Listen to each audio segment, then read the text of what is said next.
Today I'm going to be winterizing and putting up my pressure washer for long-term storage. To do that, I'm going to be using a gas additive and also a pump additive to help prevent the pump from freezing and to help lubricate it. Now, this is not a sponsored video for Sta-Bil or anything like that. I just happen to like the Sta-Bil products. Now, most people are familiar with the Sta-Bil fuel storage, which helps prevent gas from breaking down and causing problems with the carburetor. So I would highly recommend, if you're going to put your pressure washer up for storage, to use some type of gas additive. It doesn't have to be Sta-Bil brand. There are a lot of other companies that make gas additives.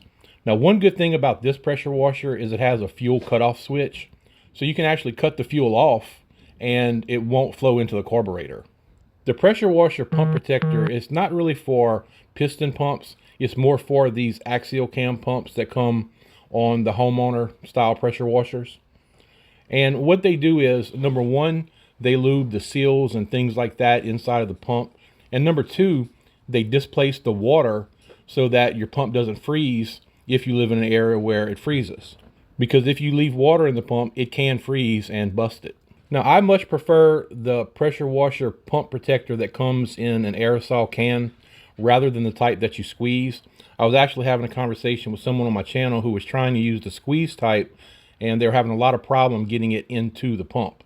So the pressurized can makes it really easy. And all you have to do is, once you unscrew your hoses, you thread on the adapter on the can. I usually use 2 or 3 squirts, which is enough to displace the water inside to be sure the pump doesn't freeze and be sure that all the seals are lubricated.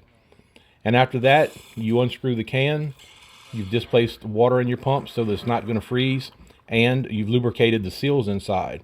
That's going to do it for this video. If you enjoyed it, please give it a thumbs up and consider subscribing to the channel. As always, I appreciate you watching, and I'll see you in the next video.